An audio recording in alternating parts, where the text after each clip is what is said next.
हाँ जी, हम आगे स्टार्ट करते हैं। एक्चुअली लाइट चली गई थी, उसके लिए मैं माफ़ी चाहती हूँ। तो हम कहाँ थे? तो आपको दिखाई नहीं देगा, पर कोई बात नहीं, आप ध्यान से सुनिए, ठीक है। जालूत उस दुश्मन कौम का सेना का नायक था जिससे तालूत और साथियों का मुकाबला था। यह अमालका की कौम थी जो अपने वक्त में योद्धा और बहादुर लोग समझे जाते थे। उनकी इस शोहरत की वजह से ठीक जंग के समय से ईमान वालों ने अल्लाह के दरबार में सब्र और मजबूती के लिए और कुफ्र के सामने ईमान वालों को फतह और कामयाबी की दुआ भी की। मतलब ये लोग जो दाऊद अलैहिस्सलाम की टीम वाले थे वो तो बहुत थोड़े से थे, और जालूत खुद इटसेल्फ बहुत इतना ताकतवर, वो अकेला ही मतलब हजारों लोगों को मार के गिराया ऐसा था। और उसके बाद उसकी सेना भी थी जो बहुत मजबूत थी, ठीक है। तो फिर अल्लाह ताला से दुआ मांगी कि या अल्लाह ताला, हम तो इतने थोड़े से हैं और प्यासे भी हैं, पानी पीने का भी एक इम्तिहान अल्लाह ने ले लिया था, तो डबल कमज़ोरी आ गई। और फिर उनकी तादाद भी बहुत ज़्यादा थी। तो फिर अल्लाह ताला से उन्होंने दुआ मांगी और ये दुआ कबूल भी हुई, और दाऊद अलैहिस्सलाम के ज़रिए एक ही बार में जालूत को मरवा दिया। तो मादी असबाब के साथ साथ ईमान वालों के लिए ये ज़रूरी है कि अल्लाह की ओर से कामयाबी और फतह के लिए ख़ास तरीके से दुआ भी करनी चाहिए। जिस तरह बदर की जंग के वक्त नबी सल्लल्लाहु अलैहि वसल्लम ने अल्लाह के दरबार में बड़ी आग्रता और विनम्रता से बहुत इनकिसारी और इसरार से फतह और कामयाबी के लिए दुआ की थी, जिसे अल्लाह ने कबूल भी की, और जिसकी वजह से मुसलमानों की छोटी सी तादाद, सिर्फ 300 लोग थे वो लोग, और सामने थे 10,000, फिर भी वो लोग जीते। तादाद ने काफिरों की बहुत बड़ी तादाद पर फतह हासिल किया, ठीक है। हज़रत दाऊद जो अभी न पैगंबर थे और न बादशाह, अब दाऊद अलैहिस्सलाम की बात आती है। दाऊद अलैहिस्सलाम उस वक्त जब थे तब न तो वो पैगंबर थे, उनको कोई जानता भी नहीं था, और न बादशाह थे। इस तालूत की सेना में सिर्फ एक फौजी का रूप उनका था, रोल था। उनके हाथों जालूत मारा गया, और इस थोड़े से ईमान वालों को बड़ी लड़ाकू कौम पर जीत भी उन्होंने दिलवाई, तो फिर उनका नाम हो गया। इसके बाद अल्लाह ताला ने हज़रत दाऊद अलैहिस्सलाम को बादशाहत भी दी और नबूवत दोनों अता कर दी, इतना बड़ा इनाम दे दिया। इसमें अल्लाह के एक कानून की चर्चा है कि वह इंसानों ही के एक उम्मत के ज़रिए दूसरी उम्मत के जुल्म और गलबे को ख़त्म करता रहता है ना। जैसे जालूत के लोग मतलब फसाद मचाने वाले और कत्लेआम करने वाले लोग थे, तो उनको गर्क करवा दिया नेक लोगों के ज़रिए। तो ये हर बार ऐसा करवाता रहता है। नूह अलैहिस्सलाम की को किस्सा सुनो, मूसा अलैहिस्सलाम का किस्सा सुनो, हज़रत लूत अलैहिस्सलाम का किस्सा सुनो, सब में यही बात आती है, ठीक है। तो अल्लाह ताला क्या करता है, एक उम्मत को सदा ताकत और गलबा का सौभाग्य दिए रहता है। यह धरती पर जुल्म और फसाद से फिर वो जब भर जाते हैं, तब फिर उनको किसी और के ज़रिए गर्क करवा देता है। यह पिछले वाक़यात जिनका इल्म आप पर नाजिल पाक कुरान के ज़रिए दुनिया को हो रहा है, ए मोहम्मद सल्लल्लाहु अलैहि वसल्लम, ये मोहम्मद सल्लल्लाहु अलैहि वसल्लम को बताई जा रही है कि यह हमने आपके सामने सच्चाई के साथ आयतें खोल दी है। ये क्यों कहा जा रहा है? जब मैंने पहले भी आपको बताया था कि कुरान से पहले कई किताबें नाजिल हुई है, आसमानी किताब, तौरात, जबूर, इंजिल, तो उनको उनकी कौमों ने बदल दिया था, उनको गलत गलत वर्डिंग्स डाल दिए थे, कुछ आयतें रखी, कुछ बदल दी, है ना, असली किताबों को छुपा दिया। तो अल्लाह ताला ने सारी स्टोरी वापस सुनाई है ताकि हमको पता चल जाए कि क्या हकीकत है, क्या गलत है, क्या सही है, क्या गलत है, ठीक है। तो ये इसीलिए अल्लाह ताला कह रहे हैं कि ये अल्लाह की आयतें हैं जिन्हें हम आप पर सच्चाई के साथ पढ़ते हैं, और निश्चय ही आप रसूलों में से एक है। मतलब आपको बताई जा रही है तो बेशक आप रसूल हैं, वही आ रही है, ठीक है, ये बताया जा रहा है। और इनके ज़रिए हमको भी बताया जा रहा है कि पहले की कौमों को अल्लाह ने क्या क्या किया, कितनी कौमें आई, ये सब कुरान पाक से ही तो हमें पता चल रहा है ना। मुफस्सिर जो बताते हैं, आलिम जो बताते हैं, वो कैसे बताते हैं, अंदाज़ा वो इसी के हिसाब से बताते हैं। तो हमें भी ये जानने की ज़रूरत है। तो इसमें अल्लाह यह पिछले वाक़यात जिनका इल्म आप पर नाजिल हुआ कुरान के ज़रिए दुनिया को भी हो रहा है ना, सिर्फ आपको नहीं, दुनिया को भी हो रहा है, क्योंकि हम सब पढ़ रहे हैं। ए मोहम्मद सल्लल्लाहु अलैहि वसल्लम, बेशक आपकी नबूवत और सच्चाई का यह सबूत है।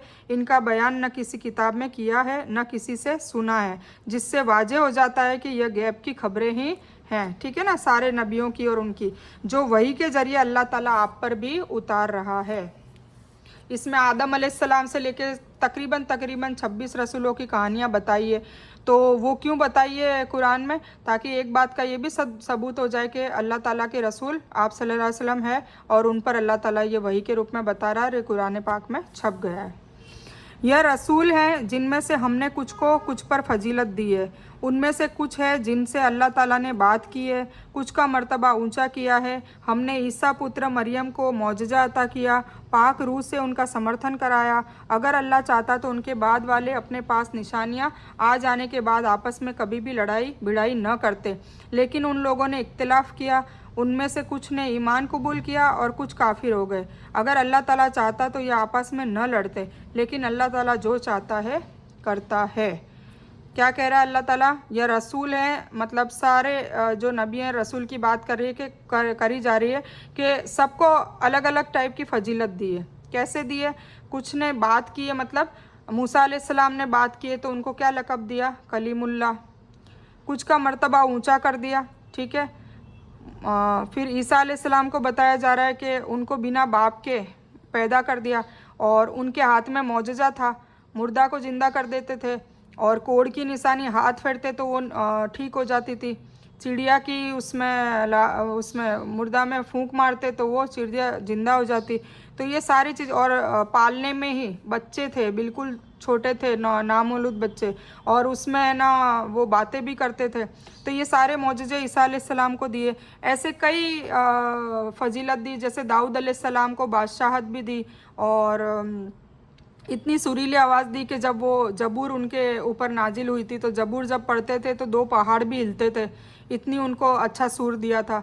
फिर अपने बात करें तो सुलेमान अलैहिस्सलाम, उनके ऊपर उनके तो मतलब सारा कंट्रोल में थी, हवाएं उनके कंट्रोल में थी, जिन उनके कंट्रोल में थे, शेर, चीते, चरिंदे, परिंदे, चींटियाँ, हर जानवर उनसे बात करता था, वो बात कर पाते थे, सबकी ज़ुबानें वो जानते थे। तो ये सारी चीज़ें उनके कंट्रोल में थी और उनको भी बहुत बड़ी वो दी थी, मिल्कियत दी थी, मतलब बहुत बड़े बादशाह थे वो, काफ़ी रिच पर्सनालिटी थे। तो उन्होंने ये दुआ भी करी थी कि मेरे बाद इतनी सल्तनत, इतनी बड़ी सल्तनत किसी को भी न देना, ये दुआ भी उन्होंने करी थी। तो ऐसे कई अलग अलग, और फिर इब्राहिम अलैहिस्सलाम से काबा तामीर करवाया और वो इम्तिहान में पास हुए तो उनके इस पूरी की पूरी नस्लों को नबियों से और रसूलों से भर दिया। तो ये उनको दिया एक अच्छा, और इस्माइल अलैहिस्सलाम की नस्ल में से हुजूर पाक सल्लल्लाहु नबियों के सरदार को निकाला। और हुजूर पाक सल्लल्लाहु अलैहि वसल्लम की तो क्या ही बात करें, उनको तो मेरास पे ही बुला लिया और उनकी हयात में उनको जन्नत दोजक जो चीज़ मरने के बाद दिखती है वो गैबी सारी चीज़ें उन्होंने पहले ही देख ली अल्हम्दुलिल्लाह। तो उनको ये सारे मौजज़े दिए, ठीक है। तो कहने का मतलब है हर नबी को अल्लाह ताला ने कुछ ना कुछ एक अलग से एक अलग आइडेंटिफाई के रूप में एक अलग मौजज़ा और एक अलग चीज़ उनको इनामात के रूप में दी। हे ईमान वालों, जो हमने तुम्हें दे रखा है उसमें से खर्च करते रहो, इससे पहले कि वह दिन आए जिस दिन न तिजारत है, न दोस्ती, न सिफारिश, न काफिर, और काफिर ही जालिम है ना। मतलब मौत के बाद फिर हम न तो तिजारत क्यों कहा गया है कि ये एक टाइप का बिजनेस ही है ना, कि अगर हम अल्लाह की राह में खर्च करेंगे तो मैदान अशर में क़यामत के बाद हमें आखिरत में वो चीज़ वापस मिलेगी रिटर्न में। अगर हमने 1 रुपया खर्च करा होगा तो वो उस 10 गुना बढ़ के मिलेगी। तो ये कितनी बड़ी अच्छी बात है। तो ये एक टाइप की तिजारत है। तो अल्लाह ताला क्या कह रहा है कि मरने के बाद तो फिर ना तिजारत होगी, और मतलब क़यामत के दिन मैदान अशर में ना दोस्ती काम आएगी, मतलब किसी की दोस्ती काम नहीं आएगी कि भाई मेरे अमाल आप इसको दे दो, वो भी नहीं होगा, ना किसी की सिफारिश काम आएगी, ठीक है ना। तो इस तरीके से इसीलिए अल्लाह ताला कह रहा है कि जब तक ज़िंदा है, मरने से पहले ए मुसलमान कर ले गौर, जितना हो सके इतना अल्लाह की राह में जद्दोजहद करो। अल्लाह ताला ही सच्चा माबूद है, जिसके सिवाय कोई माबूद नहीं, जो जिंदा है और सबको थामने वाला भी है, जिसे न ऊँग आए न नींद, उसकी मिल्कियत में ज़मीन व आसमान की सभी चीज़ें हैं। कौन है जो उसके हुक्म के बिना उसके सामने सिफारिश कर सके, है ना। वह जानता है जो उनके सामने है, जो उनके पीछे है, और वह उसके इल्म में से किसी चीज़ का घेरा नहीं कर सकते, लेकिन वह जितना चाहे। उसकी कुर्सी की वुसअत ने ज़मीन व आसमान को घेर रखा है। जो कुर्सी है, जिस अर्श आज़म पर वो बैठा है, वो पूरी हमारी ज़मीन और आसमान को घेर लेती है। इतनी बड़ी कुर्सी, उससे भी बड़ी कुर्सी है। तो वह अल्लाह ताला उनकी हिफाजत से थकता भी नहीं है और ना उबता है। वह तो बहुत महान और बहुत बड़ा है, ठीक है। ये हमने क्या पढ़ी? आयतल कुर्सी पढ़ी, रोज़ाना पढ़ते हैं ना। पर कभी भी इसका तर्जुमा हमें पता था, और पता था तो क्या हम गौर करते थे कि अल्लाह ताला का कितना मैं पढ़ती हूँ, अल्लाहु ला इलाहा इल्ला हु अल-हय्युल कय्यूम ला ताखुज़ु सिनतुम वला नौम लहू मा फिस समावाति व मा फिल अर्द मंज़ल लज़ी यशफ़उ इंदहु इल्ला बिइज़्निही यअलमु मा बैना अयदीहिम व मा खल्फ़हुम वला युहीतूना बिशैइन मिन इल्मिही इल्ला बिमा शअ वसिअ कुर्सियुस समावाति वल अर्द वला यऊदुहु हिफ्ज़ुहुमा व हुवल अलियुल अज़ीम। ठीक है ना, एक बार फिर पढ़ लेती हूँ। अल्लाह ही सच्चा माबूद है, जिसके सिवाय कोई माबूद नहीं है, जो ज़िंदा है हमेशा और सबको थामने वाला भी है, जिसे न ऊँग आती है न नींद। उसकी मिल्कियत में ज़मीन आसमान की सभी चीज़ें हैं। कौन है जो उसके हुक्म से बिना उसके सामने सिफारिश कर सके? वह जानता है जो उनके सामने है, जो उनके पीछे है। अल्लाह हर चीज़ को जानता है, जो हमारे दिल में है, जो हम सोचते हैं, सारी चीज़ें अल्लाह को पता होती है। वह उसके इल्म में से किसी चीज़ का घेरा नहीं कर सकते, लेकिन वह जितना चाहे वो मतलब इल्म जितना अल्लाह चाहे वो जिसको देना जितना चाहे इतना वो दे देता है। ठीक है ना, पर हम अपनी वुसत से अपनी ताकत से नहीं कर सकते। ठीक है, उसकी कुर्सी की वुसत ने अल्लाह ताला ने बताया, वुसत मतलब उसकी जो लंबाई चौड़ाई है, उसकी जो मेयार है, वो ज़मीन व आसमान को भी उसने घेरे रखा है। और अल्लाह ताला उनकी हिफाजत से थकता भी नहीं है। ठीक है ना, और ना ऊबता है। थकने तो दूर की बात है, ऊबता भी नहीं है। वह तो बहुत महान और बहुत बड़ा है। फिर आगे चलते हैं, एक बार ये समझ लेते हैं।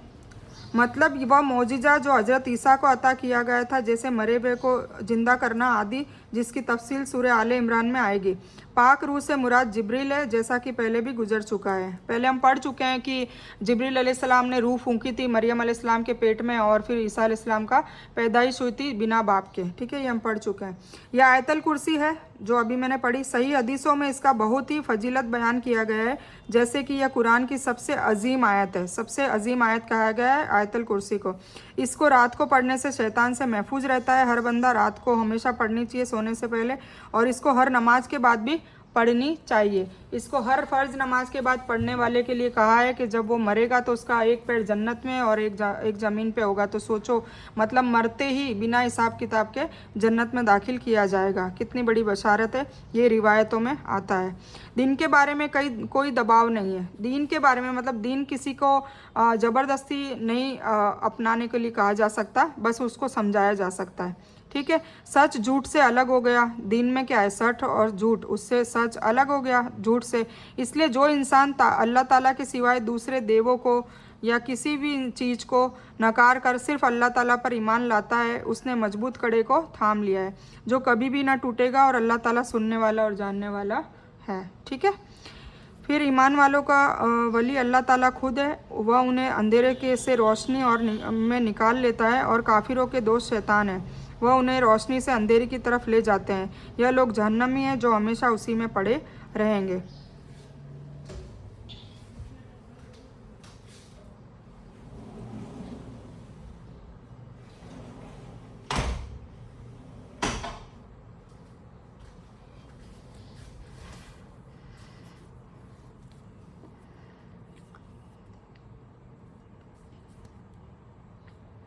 ईमान वालों का वली अल्लाह ताला खुद है। वह उन्हें अंधेरे से रोशनी की ओर निकाल ले जाता है, और काफिरों के दोस्त शैतान हैं। वह उन्हें रोशनी से अंधेरे की तरफ ले जाते हैं।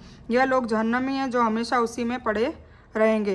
क्या तूने उसे नहीं देखा जिसने मुल्क पाकर इब्राहिम अलैहिस्सलाम से उसके पालनहार के बारे में झगड़ा किया? जब इब्राहिम ने कहा कि मेरा रब तो वह है जो जिंदा करता है और मारता है, वह कहने लगा मैं भी जिलाता और मारता हूँ। ये नमरूद की बात है। हमने इब्राहिम अलैहिस्सलाम की स्टोरी में ये कवर कर रखी है, आपको याद होगा। ठीक है, नमरूद बादशाह के बारे में। वह कहने लगा मैं भी जिलाता और मारता हूँ। इब्राहिम अलैहिस्सलाम ने कहा अल्लाह ताला सूरज को पूरब की ओर से ले आता है, तू उसे पश्चिम से ले आ। अब काफिर भौचक्का रह गया, और अल्लाह जालिमों को हिदायत नहीं देता। ठीक है, तो नमरूद बादशाह की बात हो रही है। कुर्सी से कुछ ने पैर रखने की जगह अब अर्श आज़म की बात हो रही है, जो कुर्सी आयतल कुर्सी में आती है। ठीक है ना, इसका नाम भी आयतल कुर्सी है, कुर्सी वाली आयत, जो सब कुरान में सबसे फर्स्ट नंबर पे उसका दर्जा है। कुर्सी से कुछ ने पैर रखने की जगह कुछ ने ताकत, कुछ ने मुल्क, कुछ ने अर्श मतलब लिया है। लेकिन अल्लाह ताला की सिफ़ात और फजीलतों के बारे में मुहद्दिसीन मतलब हदीस के आलिम और बुजुर्गों की यही राय है। अल्लाह ताला की जो सिफ़त जिस तरह कुरान और हदीस में बयान है उसको बिना किसी तर्क वितर्क के उन पर ईमान रखा जाए, है ना। ज़्यादा बहस नहीं करी जाए कि कुर्सी है या हकीकत में दिखने वाली कुर्सी है या अर्श है या मुल्क है या ताकत है, उससे हमें कोई लेना देना नहीं है। इसलिए यही ईमान रखना चाहिए कि हकीकत में कुर्सी है जो अर्श से अलग है, यह किस तरह की है, इससे वह किस तरह बैठता है, इसका बयान हम नहीं कर सकते क्योंकि इसकी कैफियत और हकीकत के बारे में हमें कुछ भी इल्म नहीं है। तो जितना इल्म बताया अल्लाह ने बस उसी को मान लिया जाए। या उस इंसान के समान जिसका गुजर उस बस्ती पर हुआ जो छत के बल औंधी पड़ी हुई थी। अब ये दूसरे नबी की कहानी आ गई, ठीक है ना। मैं अभी बता देती हूँ आपको।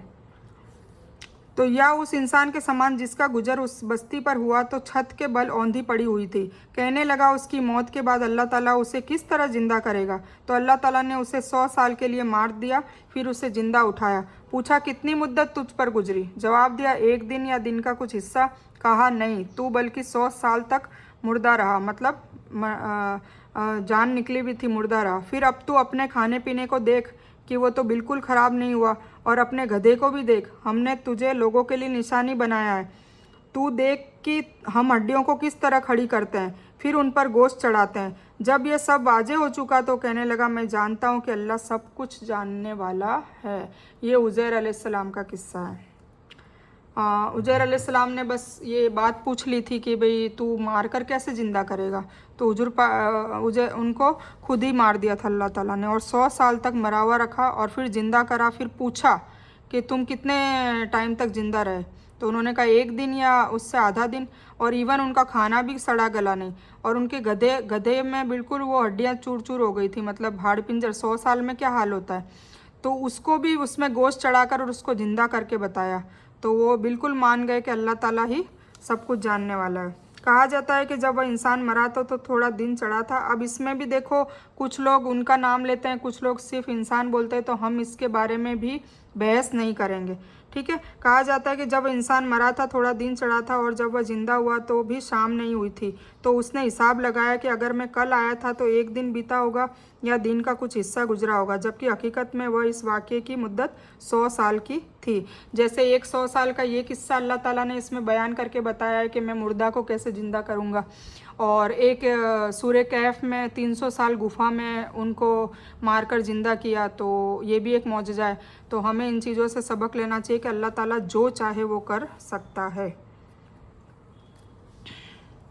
अब वो जो चीज़ है ना वो कि भाई इसमें मैं बता रही थी कि वो उज़ैर अलैहिस्सलाम है, तो वो पक्का नहीं है, ठीक है, रिवायतों से पता चलता है। तो उसमें भी मैं माफ़ी चाहूँगी, क्योंकि हमें किसी भी चीज़ की बहस नहीं करनी चाहिए और पक्के से नहीं बोलना चाहिए अगर दलील ना हो तो जब इब्राहिम अलैहिस्सलाम ने कहा, अब इब्राहिम अलैहिस्सलाम की स्टोरी आ रही है। जब इब्राहिम अलैहिस्सलाम ने कहा ए मेरे रब मुझे दिखा कि तू मुर्दा को किस तरह ज़िंदा करेगा। अब इब्राहिम अलैहिस्सलाम ने भी यही सवाल करा, ये बंदे ने भी यही सवाल करा था, तो इनको तो मुर्दा करके ज़िंदा करके दिखा ही दिया।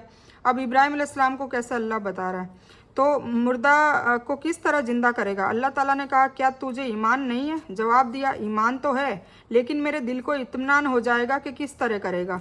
तो अल्लाह ताला ने कहा ऐसा करो 4 परिंदे लाओ, उनके टुकड़े कर डालो, मतलब 4 परिंदों को एकदम ज़िबा कर लो और कीमा कर दो, उनका बिल्कुल उनका गोश्त मिला लो, है ना, बिल्कुल इकट्ठा कर लो।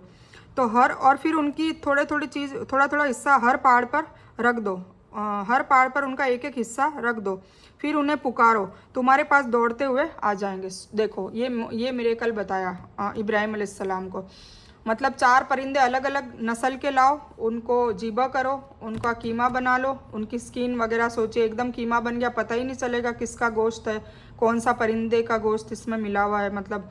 और फिर उनको 4 पहाड़ी पास में थोड़ी ना होती, बहुत दूर दूर होती है, तो चारों पहाड़ी पर रख के आओ, और फिर तुम्हें आवाज़ दोगे तो वो चारों पहाड़ी से उड़ के तुम्हारे पास आएंगे। सोचिए कितनी बड़ी बात। और वो हुआ तो फिर बेशक फिर उनको तो मानना ही था, हालांकि उन्होंने कहा ईमान तो मुझे पहले भी है, पर थोड़ा सा इत्मीनान के लिए मैं पूछ रहा हूँ। तो फिर उन्होंने पुकारा, तुम्हारे पास दौड़ते हुए आ जाएंगे। और जान रखो कि अल्लाह ताला ज़बरदस्त हिकमत वाला है।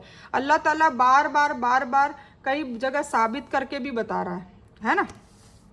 यानी यकीन तो मुझे पहले भी था, लेकिन अब आंखों से देखकर यकीन और इल्म में मजबूती आ गई। ये इब्राहिम अलैहिस्सलाम के शब्द हैं। मैं सोच रही थी आज पूरा करने का पारा, नहीं पारा तो हमारा पूरा हो चुका है। पारा हमारा पहले ही ख़त्म हो गया, मैंने ध्यान नहीं दिया। चलो खैर कोई बात नहीं। हमने पारा 2 ख़त्म करके पारा 3 शुरू भी कर दिया और उसकी 260 आयतें कवर कर लिए। ठीक है, तो हम फिर इस बयान को यहीं करते हैं, क्योंकि लाइट चली गई है तो आपको दिक्कत हो रही होगी। मैं इस बयान को यहीं ख़त्म करती हूँ। इस बयान में कुछ भी दीन की अच्छी और हक बात आई है वो सिर्फ़ और सिर्फ अल्लाह की तरफ से है, और बुरी या गलत बात जो गलती से या जज्बात में आकर मेरे मुंह से कुछ भी गलत वर्ड या कोई बात निकल गई हो तो वो मेरी तरफ से है, और मैं अल्लाह जो अजल से इस गलती के लिए माफ़ी की तलबगार हूँ। मैं आप लोगों से भी माफ़ी मांगती हूँ। मैं कोई आलिमा नहीं हूँ, मैं एक तालिब इल्म हूँ। अल्लाह मेरी कोशिश से आपको सभी सही नफ़े बख्श इल्म पहुँचाए और मैं आप लोगों की हिदायत और हिकमत में सदका जारिया बनूँ, बस मेरी यही तमन्ना है। आमीन सुम्मा आमीन या रब्बल आलमीन। रब्बना आतीना मिन लदुनका रहमतन वही लना मिन अमरिना रशदा। अल्लाहुम्मा सल्लि अला मोहम्मद व अला आलि मोहम्मद कमा सल्लैता अला इब्राहीम व अला आलि इब्राहीम इन्नका हमीदुम मजीद। अल्लाहुम्मा बारिक अला मोहम्मद व अला आलि मोहम्मद कमा बारकता अला इब्राहीम व अला आलि इब्राहीम इन्नका हमीदुम मजीद। व आखिरु दावाना अनिल हम्दुलिल्लाहि रब्बिल आलमीन।